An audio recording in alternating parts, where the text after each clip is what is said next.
الحمد لله رب العالمين والعاقبة للمتقين والصلاة والسلام على خير خلقه محمد وآله وأصحابه أجمعين.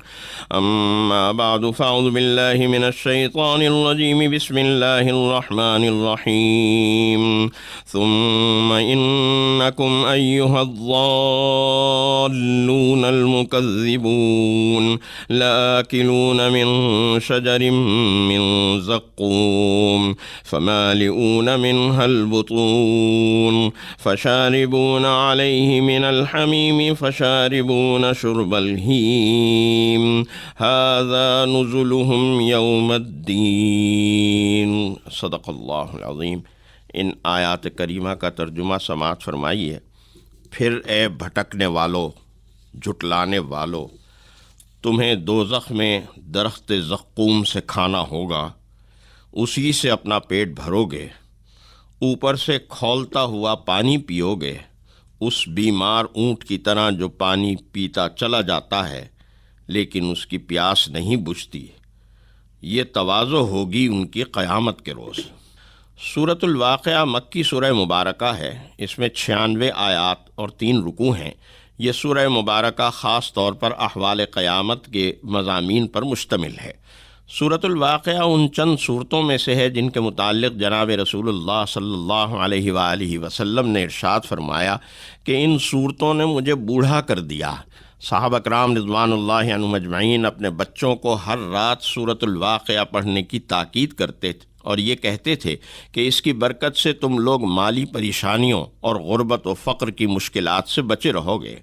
سورہ مبارکہ کے مضامین کا آغاز اس حقیقت کے بیان سے ہوتا ہے کہ روز قیامت حساب و کتاب کے بعد سارے انسان 3 گروہوں میں تقسیم ہو جائیں گے اور پھر ان کو ملنے والی جزا و سزا کو بیان کیا گیا.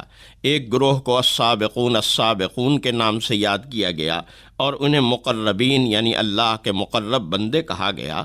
دوسرے گروہ کو اصحاب المیمنہ اور اصحاب الیمین کے لقب سے یاد کیا گیا اور ان کو ملنے والی نعمتوں کو بیان کیا گیا، جبکہ تیسرے گروہ کو اصحاب الشمال کہا گیا اور آیت مبارکہ نمبر 41 سے ان کو ملنے والی سزاؤں اور شدتوں کو بیان کرنا شروع کیا گیا. آج کی تلاوت کردہ آیات مبارکہ میں بھی اسی سلسلہ مضمون کو آگے بڑھایا گیا ہے. جہنم میں ملنے والی ان کی خوراک اور ان کو نصیب ہونے والے پانی کی کیفیات کو بھی بیان کیا گیا. لیکن ان چیزوں کو بیان کرنے سے قبل آیت مبارکہ نمبر 51 میں جو آج کی تلاوت کردہ آیات میں سے پہلی آیت مبارکہ ہے، انہیں اصحاب الشمال کے علاوہ 2 نام اور دیے گئے اور وہ ہیں الضالون اور المکذبون. اس موقع پر لفظی اور لغوی اعتبار سے ان دونوں الفاظ کی وضاحت ضروری ہے. ضالون، ضلال سے اس میں فاعل کا صیغہ جمع مذکر، یہ وہی صیغہ ہے جو ہم سورۃ الفاتحہ میں ضالین کے لفظ سے پڑھتے ہیں. ضالین اور ضالون لفظ ایک ہی ہے، اعرابی حالت کی وجہ سے یہ ضالین اور ضالون میں تبدیل ہوتا رہتا ہے. ماہرین لغت کے مطابق اس کے معنی ہیں ناواقف، حیران، بے خبر، گمراہ، بہکے ہوئے، راہ بھولے ہوئے.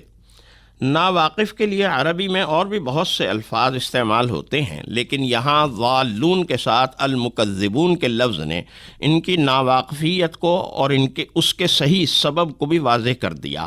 المکذبون تکذیب سے اس میں فاعل ہے اور تکذیب کے معنی ہے پورے شعور اور ارادے کی تمام کیفیات کے ساتھ کسی حقیقت کو جھٹلانا اور بار بار اور مسلسل جھٹلانا.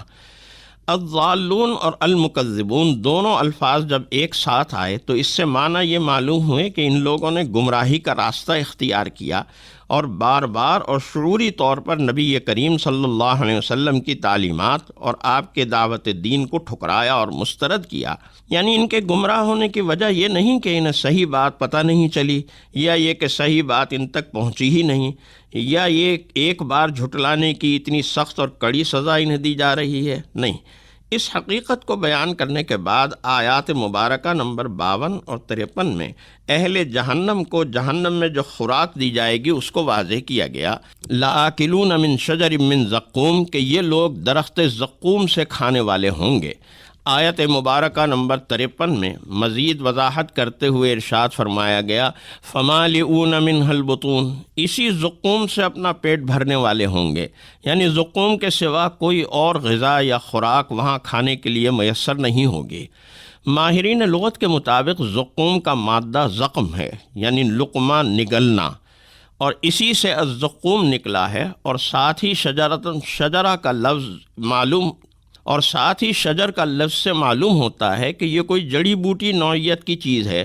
چنبیلی سے مشابہ کانٹوں والی یہ بوٹی ایسی ہوگی کہ نہ نگلی جائے گی اور نہ ہی واپس نکالی جا سکتی ہے، حلق میں پھنس کر رہ جائے گی۔ یہاں دنیا میں تو یہ صورتحال ہوتی ہے کہ کوئی چیز اگر حلق میں پھنس جائے تو کوئی دوسری ایسی کھانے کی چیز جس میں کچھ چکنائی اور تراوٹ ہو کھا لی جاتی ہے، اور اس سے وہ پھنسا ہوا نوالا بھی نیچے چلا جاتا ہے۔ جہنم میں اس کے سوا اور کوئی کھانے کی چیز مہیا نہیں ہوگی، تو لازماً لوگ پانی کی طرف بھاگیں گے اور یہ سمجھیں گے کہ پانی کے ذریعے اس کو نگلا جا سکتا ہے۔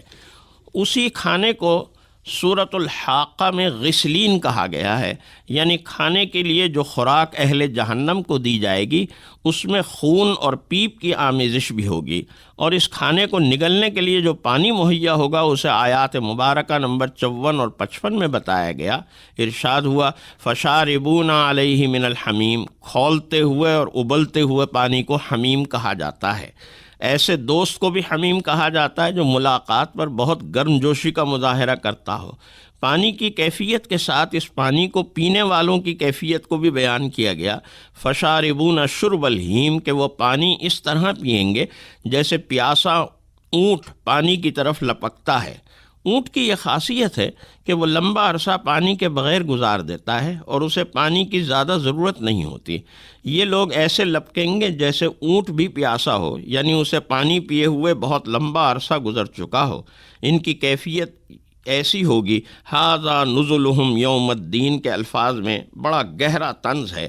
یہ اہل جہنم کی ضیافت کی کیفیت ہے۔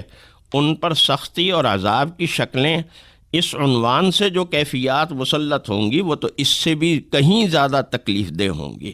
اللہ تعالی ہمارے ایمان اور عمل صالح کی حفاظت فرمائے اور ہمیں ان جہنمی خوراکوں سے محفوظ رکھے۔ اللہ کی اس حفاظت اور پناہ کے لیے زندگی میں نیک اعمال کے ذخیرے کی ضرورت ہے۔ اللہ تعالی ہمیں اخلاص کے ساتھ اپنی اور اپنے حبیب صلی اللہ علیہ وآلہ وسلم کی اطاعت کی توفیق مرحمت فرماتا رہے، آمین۔ وآخر دعوانا ان الحمد للہ رب العالمین۔